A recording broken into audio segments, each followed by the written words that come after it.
ভবিষ্যতে কোনো কাজ আমরা কিভাবে করব সেটা ব্যাখ্যা করার জন্য আমাদের যে ছোট ছোট সেন্টেন্স প্রয়োজন হবে সেগুলো চলো एग्जांपल হিসেবে শিখে নেই। লাস্ট ক্লাসে আমরা পড়েছিলাম আমি যাই আই গো, আর এখন বলছি আমি যাব I will go, I will go.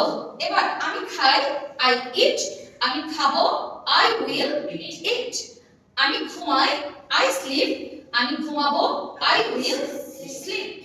আমি খেলি আই প্লে, আমি খেলবো I will play. একসাথে বলি I will play. I will play. Play বলবো না, কি বলবো? Play. প্লে। আবার বলি Play. প্লে। ওকে।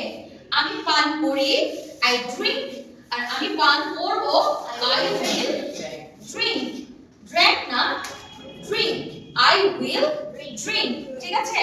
আমি পড়ি আই রিড, আমি পড়ব আই উইল রিড। আমি লিখি আই রাইট, আর আমি লিখব আই উইল রাইট। আমি আঁকি আই ড্র, আমি আঁকবো আই উইল ড্র। ওকে। আমি সাঁতার কাটি আই সুইম, আর আমি সাঁতার কাটবো আই উইল সুইম। ওকে। আমি হাঁটি আই ওয়াক, আমি হাঁটবো I will not walk, it's walk. Walk. সবাই একসাথে বলি walk, I will walk. Okay. Next, আমি দৌড়াই আই রান, আর আমি দৌড়াবো আই উইল রান। ওকে। আমি লাফ দেই আই জাম্প, আর আমি লাফ দিব লাফ দিব কি বলবো আই উইল জাম্প। ওকে। আমি বলি আই সে, আমি বলবো আই উইল সে। ঠিক আছে? আমি দেখি I see or I watch, আমি দেখবো I will see or I will watch. ঠিক আছে? আমি শুনি আই লিসেন, আমি শুনবো আই উইল লিসেন। ঠিক আছে?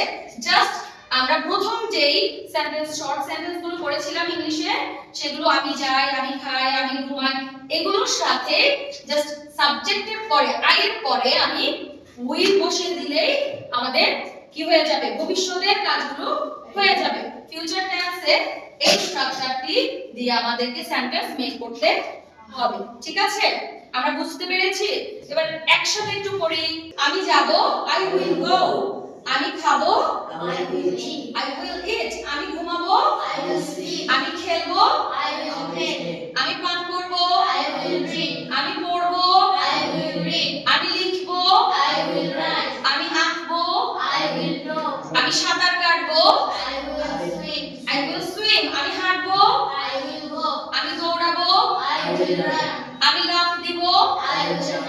আমি বলবো I will say. আমি দেখবো I will say. আমি শুনবো I will listen. I will listen. Very good, well done.